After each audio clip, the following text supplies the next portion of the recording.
Hi everyone, welcome to THT, and today we are going over set 3 cards re-evaluation. So as it is the tradition, I've done this in every set now, I kind of look back on my rankings that I did for at the beginning of set 3, actually even before the release, and kind of look back on what was accurate, what was not accurate. It is kind of a more light-hearted video where I talk about my misunderstanding, my misjudgment, and I kind of explain why and give some context also on the overall meta and kind of how things were kind of expected versus how things ended up going. And I think this is kind of like an interesting lesson that you can get from that as for the future, of course, and basically improving your card evaluation, which is an important part of the game. Being able to evaluate cards will allow you to find plays, finds decks, finds strategies that maybe other players don't see.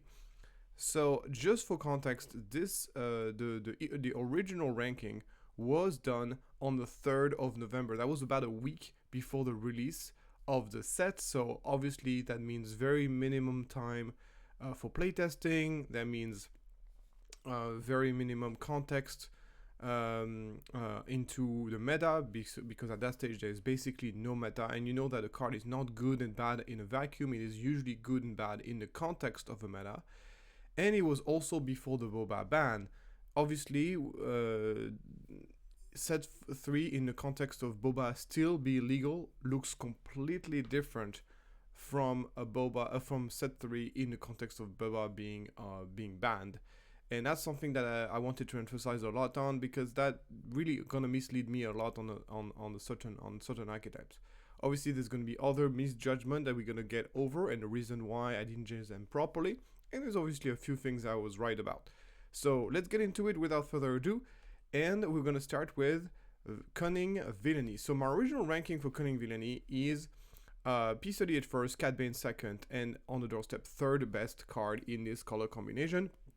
And if I had to revise this ranking in the light of today's meta, with all the knowledge that we have from all the PQs that happens in the tournaments, my ranking would be exactly the same. I think that indeed P38 was the best card. I definitely underestimated how powerful P38 was going to be, but I nevertheless thought that this was going to be the best Cunning Villainy card, and ended up being the case. Cat Bane also a very good card. And on the doorstep, it took a little bit longer for on the doorstep to show up in Villainy Cunning's decks, but ended up making the cut in Django and being a significant improvement for the archetypes, as well as just being a solid card. Every time you were playing a Villainy Cunning aggro deck, you would want to add this card to your deck for good reason. It's a 4-drop, which there's not many in the archetypes. It gives you access to a lot of small units, which synergize very well with Django's ability. And at worst, it is basically kind of a 3-stat unit that can attack right away, which is always great in an aggro deck. So on this, I'm going to give myself a 10 out of 10. Obviously, on this particular prediction, I got everything correctly in the right order. Cunning Heroism. So my initial ranking was R2D2, Enfys Nest, Plo Koon. I think that everyone really thought that R2D2 was going to be one of the best cards in the set. And I think in a certain context, it could have been. But the reality, at least for this set, was that R2 did not end up being the powerhouse, the auto-inclusion powerhouse 2-drop that everybody thought it was going to be. It turns out that having to discard the card before having to search the new card is a significant downside. And it turns out that I think a lot of people over-evaluated how powerful is quality card in Star Wars Unlimited. Star Wars Limited, the fact that every single of your card is an active card, as opposed to Magic, where you get lands and bad cards to discard. In Magic, in Star Wars Limited, you're already sculpting your hand by resourcing your bad cards, meaning that you don't often have bad cards to discard on top, because otherwise you would have just resourced it. So R2 on that, so quality cards in Star Wars Limited is simply not as good as it is in Magic. Obviously, I'm expecting this ability to become stronger in sort of combo decks and stuff like that. But yeah, it's still a 2-4. 2-4 body also ended up, that's more like of a meta thing. I think that 2-4 for 2 is actually a very solid stat line. I just think that in the meta that we were in, 2-4 was not that amazing, because you can still die to Ping plus Tarkin Town. Doesn't obviously interact very well with the 3 health aggro units like Sabine and Battlefield Marine. But it is, I think, still a very good card, obviously. But it's just was not as good as we were expecting. I think I was not the only one. The card that overperformed is Plo Koon. I thought Plo Koon was going to be very strong. I was not expecting it to be that good. And I think what really made Plo Koon very strong is how Quinlan ended up being very strong. So something I definitely did not expect, and it was not expecting Quinlan to be that good. And definitely I think that if Quinlan was not as prevalent in the meta, you would have not seen as many Plo Koon. But it turns out Quinlan was very strong, which made Plo Koon very strong. And then Enfys Nest ended up being the card I thought it would be. It was a really, really great addition to the Han Yellow roster and just a very solid 7-drop. So that's my updated ranking. So not too bad though, just 2 cards that swapped space. So a 9 out of 10 on this one. I was pretty close to reality. Next one we got Cunning. Mono Cunning. So my original ranking here was I had a very hot take on Shadowed Intention. I really thought that this card, I think this card was either going to see no play or either going to be breaking the game. And it turns out that it's saw no play. It turns out that it's just too situational, a bit too expensive, and the card just didn't work out. Now there's 2 of them in second and breaking in third. So final ranking revised is very simple. I just took off Shadow Intentions, which ended up being, it was a risky bet, it was a risky prediction, and it didn't work out for me, it didn't pay off. So now there's 2 of them, was the best, ended up being the best. Not the powerhouse, still a pretty niche card, but still remains, in my opinion, the best mono cunning cards in the set. Breaking in, and definitely in second, which I think was just a very solid card that saw sporadic amount of plays. And then Geonosis Patrol Fighter also was kind of my surprise. I was not expecting this card to be anywhere near the top 3. Turned out mono cunning was just not that strong in this set. And Geonosis Patrol saw play in 2 decks majorly.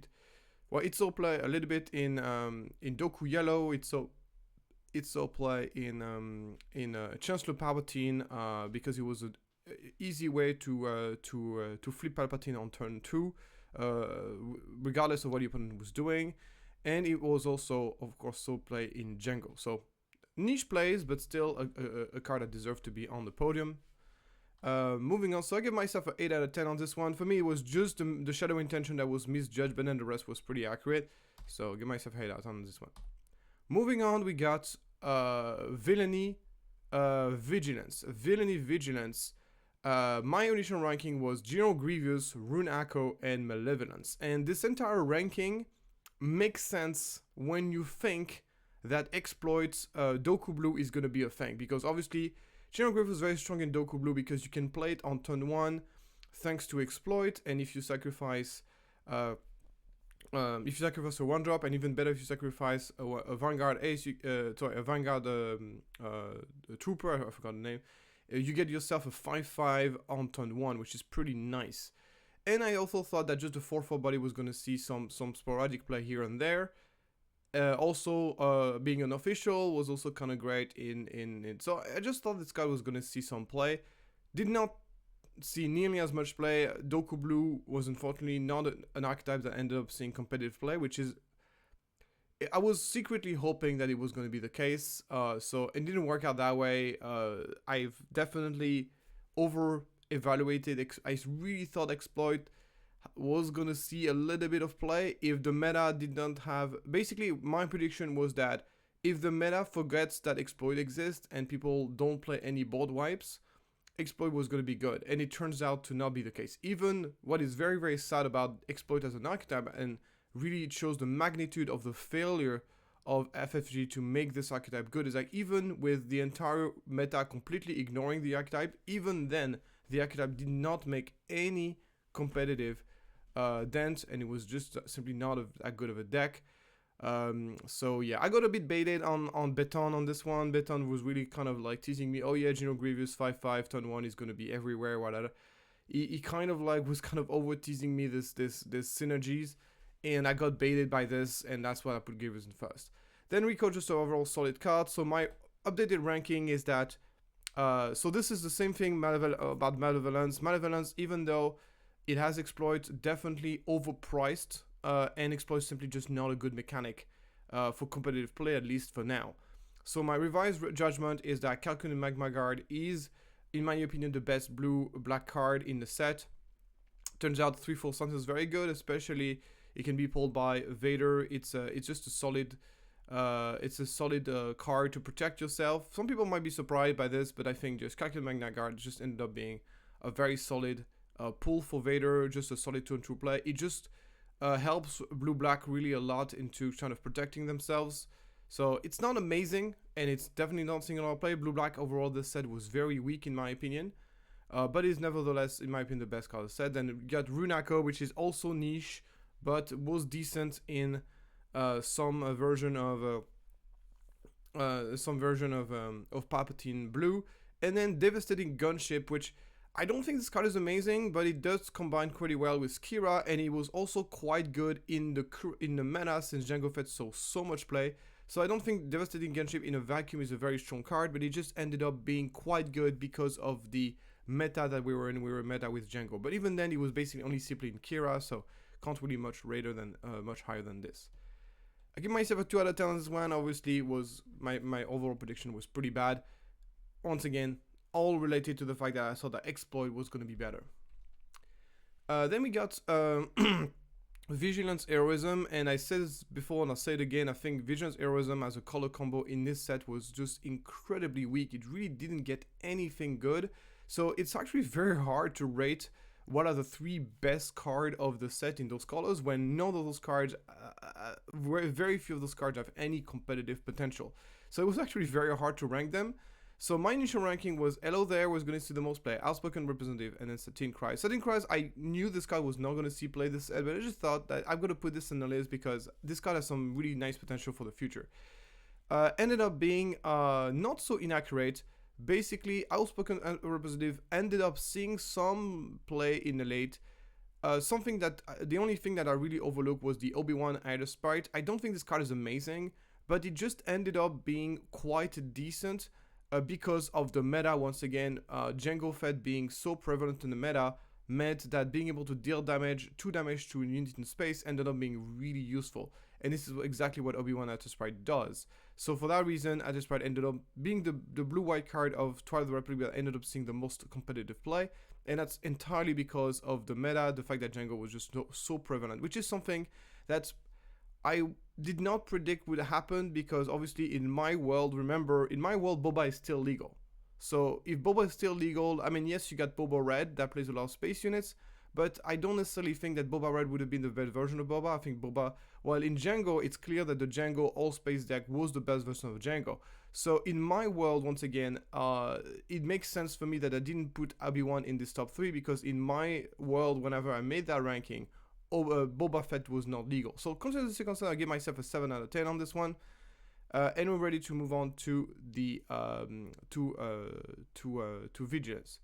So Mono Vigilance here, my initial ranking was Royal Attache, Ki Adimundi, and the Invasion of Krytosis. Once again, baited by the fact that I think that that blue exploit was going to be a thing. Even in blue exploit, the Invasion of Krytosis is just insanely overpriced and is absolutely terrible of a card. Should have known it if I would have tested the card more before doing this ranking. Yeah, in reality, this card is unplayable. No matter how much exploit you do, this card is just so overpriced. It's crazy overpriced.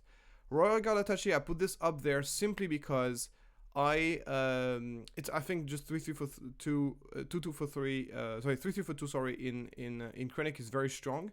One thing that that made the Royal Guard Attache not as good as I was expecting is because Tarkin Town was based pretty much everywhere. This is definitely something that I didn't anticipate. And once again, in my world, we're still playing Boba Yellow, still playing Boba Green out the most played deck. So in my meta, in my mental state, Tarkin Town was not going to be everywhere. So Royal Guard Attache would have been very good in that context. So the reality is, because of Boba, the meta completely changed. Jango Red became the best deck, and that meant Tarkin Town was basically super played. And then Quinlan Red appeared as well, making Royal Guard Attache far less good than it should have been, in my opinion. One thing when I'm not going to give myself any excuse on this one is Perilous Position. Perilous Position went completely under my radar at first. I really thought that the card was just not as good as Make an Opening, and on this one, I have no excuse. I should have seen this right away. This card is so much better than Make an Opening. It's not even close. ended up being an almost auto inclusion in almost every single blue deck. That is crazy. And also not only being the best mono blue card in the set, also being one of the best card in the set, in my opinion.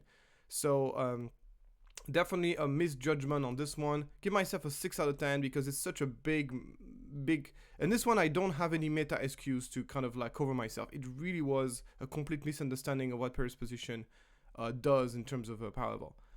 I was right on Kiadimundi's second place. I think this card is pretty legit. Moving on to Villainy Command, and this aspect combination did not really get anything other than just a lot of cards for exploit.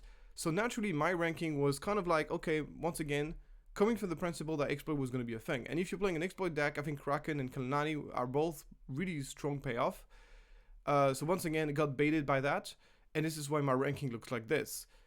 Obviously, if you update my ranking, you realize that exploit being not nearly as good as we thought it was going to be, and this is kind of like what was being played, and those cards are not in this ranking because of exploit. They are in this ranking because of Palpatine.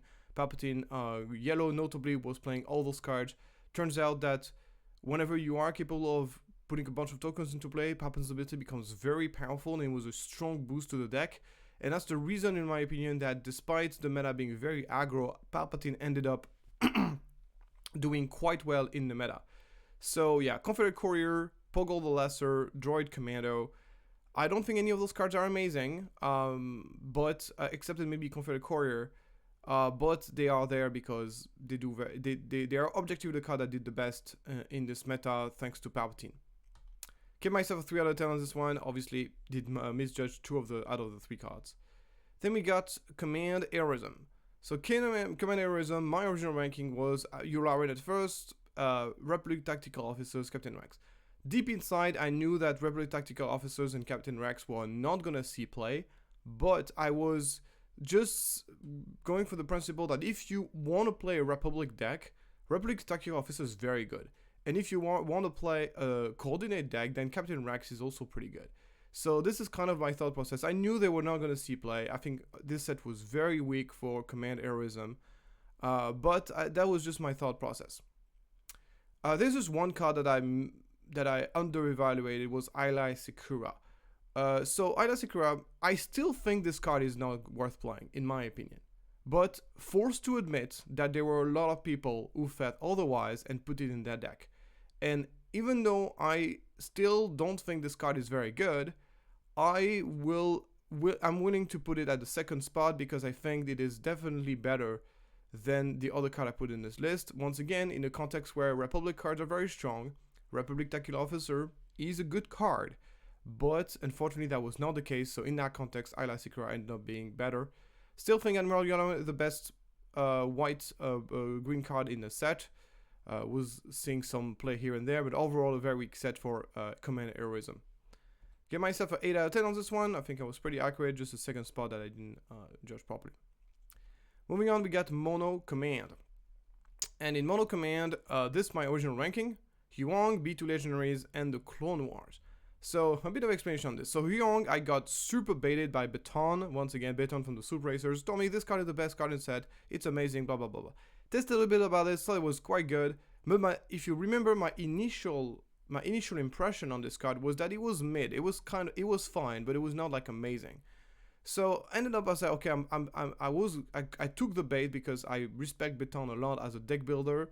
And as a player, and I took the bait and I said, okay, Huang's the best card in the set. Let's put it in the first spot on Command. B2 Legendaries just because it was really good in, once again, the Exploit Doku archetype, which ended up seeing no play. And in the Clone Wars, I just thought some people were just thought that card was very unique, and I was kind of expecting someone to do something with it. Ended up not being the case. So my initial rankings ended up being completely wrong. General's Blade ended up being by far the best mono green card, so play even in Sabine. Just a +3/+3 for 3 in that color combination ended up being quite good, and the fact that you get the discounts on Jedi is actually very strong as well. So the Jones Blade ended up being by far the best cunning card. And then Huang, still think it's second place, still think the card is decent, not nearly as good as Beton was making me think. But yeah. And then the Republic Arc 170 saw a little bit of play. It ends up being the only 3-4 for 3 in space available to Heroism, and for that reason saw a little bit of play. That's why I put it in third place. So on this one, I'm give myself a 2 out of 10. Obviously, that was not a very accurate ranking at all. Moving on to Aggression Villainy. My initial ranking was Count Dooku first, Confederate Tri-Fighters, and OM Series Officer. Ended up completely over-evaluating Count Dooku. I really thought Count Dooku was going to be better than what it ended up being. To be honest, this set was so weak that I was desperate to find good cards. Count Dooku was like, okay, this card looks pretty good. Let's put it in there. It's a card I didn't actually test before putting it into that ranking. Obviously, it's 1 week before release. There's no way you can test every single card in the set. You're just trying to, and even if you do, only a couple of games is not enough to really properly evaluate a card. You're not even guaranteed to draw it in the first place, so it's just like it is what it is. I still think this card is not terrible and might see play in the future, but forced to admit that in the context of the meta that we had in set 3, this card was pretty trash. And the final ranking is going to be Confederate Tri-Fighters, OM Series Officers. I simply just remove Count Dooku and just move everything up and get Darth Maul third. Some people could argue OM Series Officer ended up being better than Confederate Tri-Fighters. It's debatable. Darth Maul, not an amazing card, but some people were playing with. It's a kind of a nice target on the ECL. It's not great, but it's definitely competitively playable. So yeah, just simply this color combination was not that great to begin with, so it was hard to make a ranking. So ended up being, I gave myself a 7 out of 10 on this one. Then we got Heroism Aggression. So on this one, I messed up pretty bad. So my initial ranking was Jesse first, Jyn Erso second, Anakin Skywalker third. So I really thought that Jesse was going to see play in Sabine. Ended up not being the case. Ended up, first of all, the Tarkin Town meta make this card very bad because ping plus Tarkin Town just... But even the fact that you can ECL with this guy to kill like something, but then the guy just simply dies to the token that it gave you, that also was pretty bad. I still believe Jesse is a bit underplayed. I think he's very good in the Mirror of Sabine. If you're playing a Mirror of Sabine, I think Jesse is very, very strong. It swings for a lot. And having one card that swing massive amount of damage is very strong. And giving battle authority tokens to the opponent is actually not that great because the opponent can just like... You have to be very action efficient whenever you're playing the Mirror of Aggro, and basically those battle droids make you very, very action inefficient. So I think Jesse... I still think this card should have seen a little bit of play maybe in a sideboard against in the Mirror of Sabine, but it looks like the mirror match was not really the thing that Sabine was kind of afraid of the most. So I'm really on this one I really thought that Sabine was going to see more play, and I really thought that the Mirror of Sabine was going to be an important factor in this set, which would have made Jesse very strong. Turns out to not be the case at all.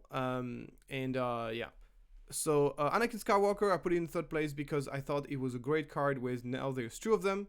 It was one of the best cards to put with now there's 2 of them with a Republic. You play the Republic turn 1 and then play now there's 2 of them, you get Anakin Skywalker. So that's kind of the thought process. So ended up being Jyn Erso so Jesse ended up not seeing any play, which automatically put Jyn Erso in first place. And then I was also wrong about Anakin Skywalker. Now there's 2 of them ended up not seeing play in that particular shell. I would still think the card was not terrible. So I also put Stella Guerra so second. I'm gonna give myself a little bit of credit there. I did put Stella Guerra on my honorable mention. Definitely, and it's a card I didn't see like a tremendous amount of play, but it was definitely a very strong sideboard card.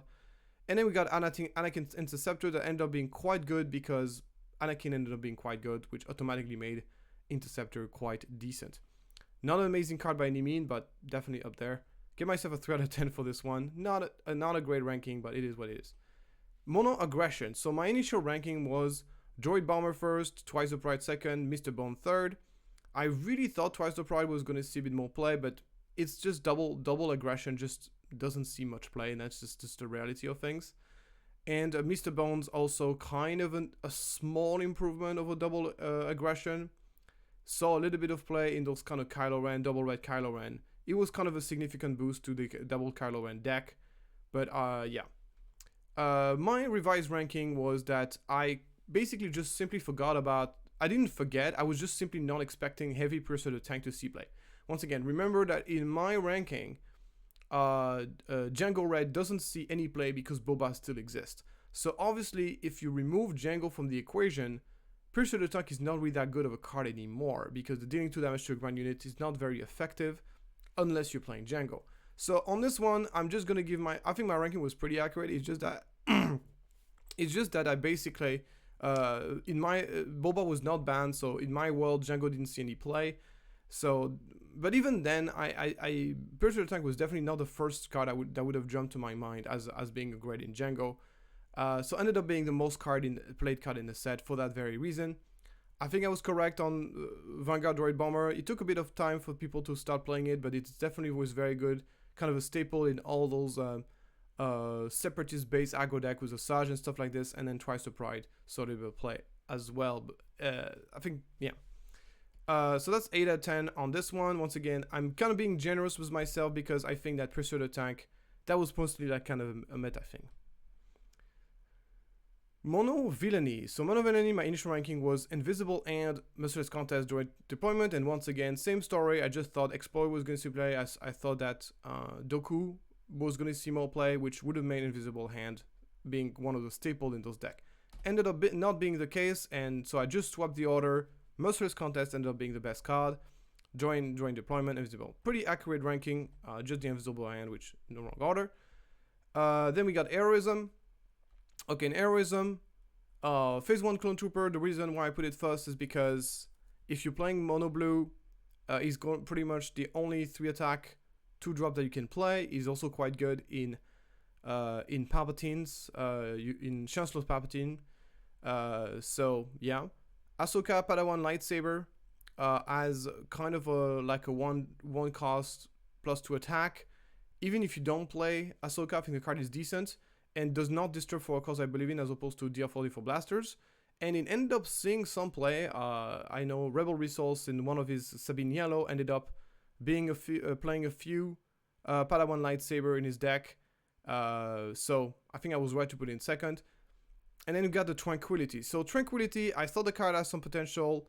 I did not anticipate it to see that much play. That the double Tranquility loop, or just getting back your own Tranquility, ended up seeing a lot more play than I was expecting. That's why if I had to revise the ranking, I would have simply just put Tranquility first and then moved down everything else. So I just got I put myself at 8 out of 10. I just put the ranking in the wrong orders. And this led us to neutral. So on the neutral, my initial ranking was Brain Invader first, Private Manufactory first, and Holdout Blaster third. So Brain Invaders did not end up seeing any play. So my update ranking is exactly the same. I think if I had to rank this thing again, I would rank it the exact same. I don't think any of those cards took a significant amount of competitive play, so I'm just rating those cards on their potential. I think Brain Invader is still a card that has a lot of potential for sideboard purposes. I think Private Manufactory is also a card that could have some potential. We just didn't have really any real token decks seeing play in this set. And then Holdout Blaster ended up seeing a little bit of play. I played it in my sideboard of Sabine of Han Yellow that I won the PQ with, and it was a great card against Django. So I think this card is decent. The fact that it's available to every single deck is a big factor, because some decks simply just don't have many ways to kill small units, and Holdout Blaster is a way to do that. So I think I would have done the exact same ranking if I was going to do it again. As far as the base is concerned, once again, very hard to rate the base in this set because they were all equally as bad as one another. I put Mandalorian Manufactory, Pole City, Petranaki Arena. I think we can, to be honest, I think you can put all those 3 bases in any order, and I would be okay with any of that. The only thing we can all agree on is that the red base was by far the worst one, at least for now. And if I had to do the ranking again, oh, I didn't even put the original. I just would do the same. Like, it's honestly, you could put them in any order. It wouldn't really matter. On the leaders, this is where we're going to get into the real bad takes. My initial ranking on leaders was this one. So, Yona first, Chancellor Palpatine. So, Chancellor Palpatine, my first impressions on Palpatine was that it was going to be bad. Then I playtested a bit with him, and I was quite surprised. And this deck can be very, very strong, and everything falls into place well. And I kind of assumed that as people are getting better at playing with him, And as we are perfecting the deck, it was only going to get better and better because it's so difficult to figure out. Ended up not being the case at all. It ended up being kind of the opposite, where I feels like as people more and more knew how to play against Palpatine, it made Palpatine worse and worse because people know how to play against Palpatine make him actually quite a bit worse. So that was kind of a major disappointment, but Palpatine ended up seeing very, very little competitive play, despite people trying. This is one of the things, like sometimes some leaders don't see any competitive play because nobody plays them, but Palpatine actually, a lot of people actually played it and it still didn't do anything. Yoda definitely thought that the leader was going to do better. I was expecting the meta to be a lot slower because I was expecting once again to be in a Boba meta. So in that context, I was expecting Yoda to do a lot better. Anakin Skywalker, I also thought that I think my putting in third place is nothing shocking. I think it's fine to put it in third place. He was quite a good leader, but if I had to redo the ranking, so this is okay. So this is a ranking that I done obviously with Boba being still legal. Obviously, if Boba was gonna be banned and I would have redo this ranking back then, I would have ranked it like this. So this is my original ranking, knowing about the Boba ban. I would have obviously put Jango first, and then I would have moved everything down. But even that is not the accurate ranking. The accurate ranking is obviously something like this. So you get Jango first, you get Quinlan second, and you get Anakin's third. Definitely was not expecting Quinlan to be that good. I'm going to be quite honest.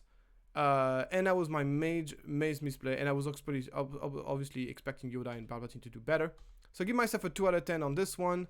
Once again, it's a bit rigged by the fact that Boba was not banned when I was played, so I was expecting slower things like Yoda and Palpatine maybe to do better. The meta being quite a bit more aggressive than I think if the meta would have been, if we would have been in a Boba meta, we would have been in a much slower meta.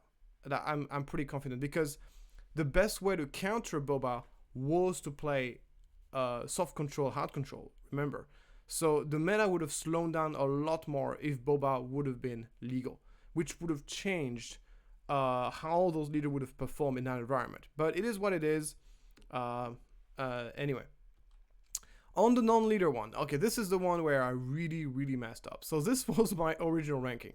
So I got really baited by Baton on the Huang. Really thought that this card was going to be great. In fact, it was mono command was mean that it was going to see play everywhere. Then R2 and Enfys Nest in second and third. So I rated P38 as the best cunning villainy card. However, I was not expecting it to be that good because obviously once again in my world Boba was banned. So the fact that Jango ended up being the replacement for Boba, and obviously P38 is amazing in Jango. So obviously my original ranking was P38 being the best card. And in Perilous Position, this one totally my fault. Should have been this card. Definitely I should have ranked this card higher right from the get-go. And then Plo Koon once again was more of a meta thing. Ended up being quite good with Quinlan. It ended up being an overall very, very solid card in almost every single cunning heroism deck. So yeah, updated meta. Those are the 3 official best card of set 3. Sorry. P38, Perilous Position, and Plo Koon. And I think the majority of people would agree with this ranking. Finishing off, I got myself of course 0 out of 10 because I got none of them right. But moving on to my overall ranking, I gave myself a 6 out of 10 at my overall ranking.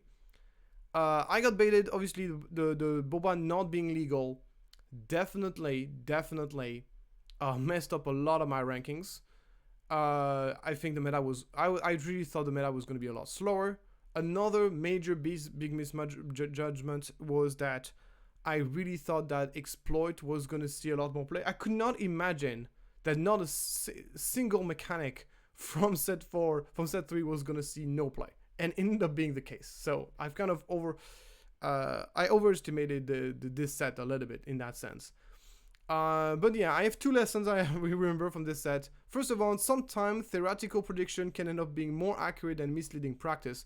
Best example for this is Palpatine. My ranking on Palpatine on my first impression was actually more accurate than my ranking of him after I actually played him, which is kind of sad.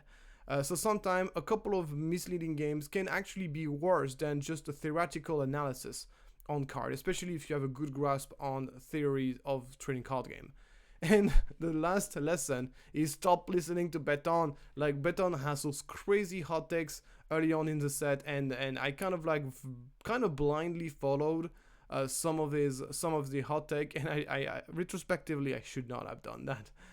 Anyway, that is basically it for this video. Once again, it's a bit more of a light-hearted video. Let me know what cards you misjudge in this expansion. What card you thought were going to be better, what card you underrated. Let me know in the comments below, and I'll see you next time.